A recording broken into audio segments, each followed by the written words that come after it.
यह बहुत ही प्रसिद्ध कहानी है। आज से लगभग 1500 साल पहले भारत में एक बौद्ध भिक्षु रहा करते थे। उनका नाम था बोधिधर्मा। पूरे बौद्ध धर्म के इतिहास में गौतम बुद्ध के बाद अगर कोई सबसे ज्यादा प्रभावशाली और प्रसिद्ध बौद्ध भिक्षु हुए हैं तो वो बोधिधर्मा ही थे। गौतम बुद्ध के बाद बोधिधर्मा ने ही बौद्ध धर्म को सबसे ज्यादा फैलाया था। वह बोधिधर्मा ही थे जो बौद्ध धर्म को भारत से चीन ले गए थे, जो बाद में जैन बुद्धिज्म के नाम से प्रसिद्ध हुआ और फिर यह चाइना से होता हुआ जापान, कोरिया और दक्षिण पूर्व एशिया के कई देशों में फैल गया। उस समय चीन में जो सम्राट था उसका नाम था बू। सम्राट बू ने गौतम बुद्ध और उनके शांति के विचारों के बारे में बहुत सुन रखा था और वह उनसे बहुत प्रभावित भी था। कहा जाता है कि सम्राट बू सालों इंतजार करता रहा कि महान हिमालय की दुर्गम घाटियों को पार कर भारत की ओर से कोई बौद्ध भिक्षु चाइना में आ जाए और उसे बुद्धिज्म व उसके विचारों के बारे में बताएं। जब बोधिधर्मा चाइना पहुंचे तो बूढ़ा सम्राट बू उनसे मिलने आया। उस समय सम्राट बू मानसिक अशांति की समस्या से गुजर रहा था। उसने बोधिधर्मा से कहा, मैंने बहुत कोशिश की, हर तरह से प्रयास करके देख लिया, लेकिन मेरे मन में शांति नहीं है। यह हर समय भटकता रहता है। क्या आप मेरे मन को शांत कर सकते हैं? बोधिधर्मा ने कहा, कहाँ है तुम्हारा अशांत मन? दो मुझे, मैं उसे अभी शांत करके देता हूं। सम्राट बू को कुछ समझ में नहीं आया और वह चुपचाप खड़ा रहा।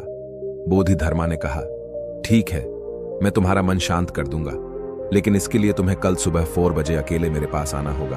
और हां, याद रखना, अपना अशांत मन अपने साथ लेकर आना, उसे भूलना मत। सम्राट बू को यह जवाब कुछ अजीब सा लगा। वह पूरी रात सो ना सका। सोचता रहा कि कैसा पागल भिक्षु है, कहता है मन साथ लेकर आना। भला मन कोई बाहरी सामान है जिसे छोड़कर आ जाऊंगा। उसने कई बार निश्चय किया कि जाने का कोई मतलब नहीं है।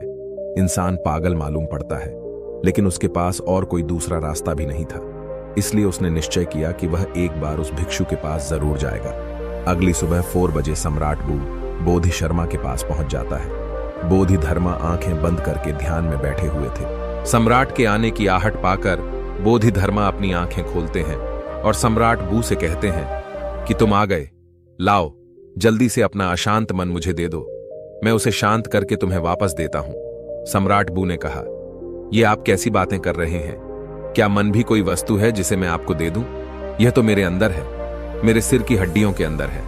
बोधिधर्मा ने कहा, तो इससे एक बात तो साफ है कि तुम्हारा मन तुम्हारे ही अंदर है। सम्राट ने कहा, हां, मेरा मन मेरे ही अंदर है। बोधिधर्मा ने कहा, तब फिर तुम अपनी आंखें बंद करके बैठ जाओ और अपने अशांत मन को अपने भीतर खोजो। जैसे ही तुम्हें तुम्हारा अशांत मन मिल जाए, मुझे बताना, मैं उसे शांत कर दूंगा। बोधिधर्मा का यह जवाब भी सम्राट बू को अजीब लगा, लेकिन वह कर भी क्या सकता था। उसने अपनी आंखें बंद की और अपने मन में उठने वाले विचारों को देखने लगा। वह अपने अशांत मन को खोजने का प्रयास करता रहा। वह जितना अपने अंदर गया, वह उतना ही अपने मन को खोजने में असफल रहा। कुछ घंटे गुजर गए, सूरज निकल आया था। सम्राट बू ने अपनी आंखें खोली। बोधिधर्मा ने पूछा, मिला तुम्हारा अशांत मन? सम्राट बू ने नामे सिर हिला दिया। बोधिधर्मा ने कहा, ठीक है, कल सुबह फिर आना और दोबारा अपने मन को ढूंढने का प्रयास करना। सम्राट वहां से चला जाता है। अगली सुबह 4 बजे फिर सम्राट बू बोधिधर्मा के पास आता है। बोधिधर्मा दोबारा सम्राट को आंखें बंद करके बैठ जाने के लिए कहते हैं। सम्राट बू दोबारा अपनी आंखें बंद करके अपने भीतर अशांत मन को खोजने का प्रयास करता है। वह जितना अपने अंदर डूबता चला जाता है, वह उतना ही अपने मन और विचारों से दूर होता जाता है। आज सम्राट बू को बैठे बैठे दोपहर हो गई। अब उसने अपनी आंखें खोली। बोधिधर्मा ने पूछा, मिला तुम्हारा अशांत मन? सम्राट ने फिर से नामे सिर हिला दिया। अगले दिन फिर सम्राट सुबह 4 बजे बोधिधर्मा के पास आता है और बैठकर अपने अशांत मन को खोजने का प्रयास करता है। आज सम्राट को बैठे बैठे शाम हो जाती है। जाते वक्त बोधिधर्मा ने फिर पूछा, मिला तुम्हारा अशांत मन? सम्राट बू ने फिर से नामे सिर हिला दिया। बोधिधर्मा ने कहा, ठीक है, कल सुबह फिर आना। आज सम्राट बू सुबह 3 बजे ही आ जाता है और बैठकर अशांत मन को अपने भीतर खोजने लगता है। पूरा दिन गुजर जाता है, पूरी रात गुजर जाती है, लेकिन सम्राट बू अपनी आंखें बंद किए अपने अशांत मन को खोजता रहता है। बोधिधर्मा भी सम्राट बू के पास ही बैठ जाते हैं। वह जितना अपने अंदर उतरता गया, वह उतना ही अपने मन को खोजने में असफल रहा। वह समझ चुका था कि अंदर मन जैसा कुछ भी नहीं है। यह तो केवल विचारों का एक समूह है जिसे हम मन कहते हैं। अगर विचार हैं तो मन है, अगर विचार नहीं तो मन भी नहीं। जब अंदर मन जैसा कुछ है ही नहीं तो इसके साथ कुछ किया भी नहीं जा सकता जिसे हम मन कहते हैं। यह तो सिर्फ वह विचार है जो हमारी अवचेतन अवस्था में हमारे भीतर उठते रहते हैं। अगर हम अपनी चेतना में आ जाए और जागरूक होकर जीने लगे तो यहां विचार जैसा कुछ नहीं रह जाता। और जब विचार नहीं तो मन भी नहीं। अब वो समझ चुका था कि बोधिधर्मा उससे बार बार ये क्यों कह रहे थे कि अपना मन मुझे दो, क्योंकि वह जानते थे कि मन जैसा कुछ नहीं होता। सम्राट बू ने अपनी आंखें खोली। बोधिधर्मा ने पूछा, मिला तुम्हारा अशांत मन? सम्राट ने कहा, अशांत मन तो नहीं मिला, लेकिन वह शांति जरूर मिल गई जिसकी मुझे तलाश थी। मैंने जब तक मन की तलाश नहीं की थी तब तक मैं बहुत परेशान रहता था, लेकिन जब मैंने तलाश की तब पाया कि मन जैसा कुछ नहीं होता। बोधिधर्मा ने कहा, जब भी तुम्हें अशांति महसूस हो तब आंखें बंद करके बैठ जाओ और अपने अंदर देखो यह अशांति कहां है, और तुम्हें तुम्हारे अंदर कोई अशांति नहीं मिलेगी। लेकिन हां, जब तुम खोजोगे तो तुम्हारे भीतर एक ऐसा इंसान जरूर मिलेगा जो बहुत ही शांत चित्त और स्थिर है। जैसा कि सम्राट ने महसूस कर लिया था कि मन कुछ और नहीं बल्कि हमारे विचार ही मन है। हम अपने विचारों पर नियंत्रण करके अपने मन को नियंत्रित रख सकते हैं।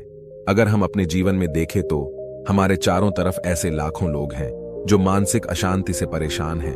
वह सभी इस मानसिक बीमारी से बाहर आना चाहते हैं, लेकिन उन्हें पता नहीं कि इससे बाहर कैसे आया जाए।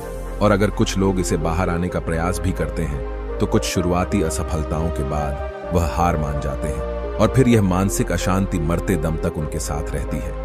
कई बार कुछ मानसिक विचार शारीरिक दर्द से भी ज्यादा दर्दनाक होते हैं और यह इंसान का जीवन बहुत मुश्किल बना देते हैं। लोग इस मानसिक अशांति से गुजरते हैं क्योंकि वह कभी भी अपने अशांत मन को खोजने का प्रयास नहीं करते।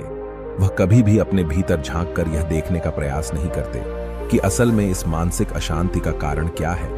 जैसे कि हमने ऊपर कहानी में देखा कि मन जैसी कोई चीज हमारे अंदर नहीं होती है। असल में मन हमारे अंदर उठ रहे विचारों का एक समूह है, क्योंकि अवचेतन तरीके से कुछ भी सोचे जा रहे हैं। कभी बीते हुए कल के बारे में सोचते हैं तो कभी आने वाले कल के बारे में। इन विचारों की भागा दौड़ी में हम यह भूल चुके हैं कि जीवन ना तो भूतकाल में है और ना ही भविष्य में। जीवन तो आज में है, इसी पल में है जिसे हमने जीना ही छोड़ दिया है। अगर हम चेतन अवस्था में रहना सीख जाएं, जागरूक होकर अपने अंदर चलने वाले विचारों को देखना शुरू कर दें, तो धीरे धीरे हमारे अंदर उठने वाले विचार कम होना शुरू हो जाएंगे। क्योंकि तब विचारों को उत्पन्न होने का समय नहीं मिल पाता, क्योंकि हमारा मन ज्यादातर तभी सोचता है जब ये अवचेतन यानी अनकॉन्शियस अवस्था में होता है। इसलिए जैसे जैसे हमारी जागरूकता यानी अवेयरनेस बढ़ती जाती है, हमारे विचारों के उठने की तीव्रता कम होती चली जाती है। और जब हम विचार शून्य हो जाते हैं तो हमारा मन गायब हो जाता है, और यह हमारे लिए मुसीबत नहीं बल्कि खुशी और शांति का स्रोत बन जाता है। इसलिए अब से जब भी आप अपने लाइफ में अशांति या किसी प्रकार का दुख महसूस करें तो चुपचाप आंखें बंद करके बैठ जाएं और अपने अंदर उठने वाले विचारों को देखना शुरू कर दें। इन उठते हुए विचारों को रोकने की कोशिश ना करें, बस इन्हें आने और जाने दें, और ना ही इन विचारों में उलझे। आप इन्हें बस ऐसे देखिए जैसे कि आप किस रोड के किनारे खड़े हैं और आती जाती गाड़ियों को देख रहे हैं। गाड़ियां आती हैं और जाती हैं, ऐसे ही विचार आएंगे और जाएंगे।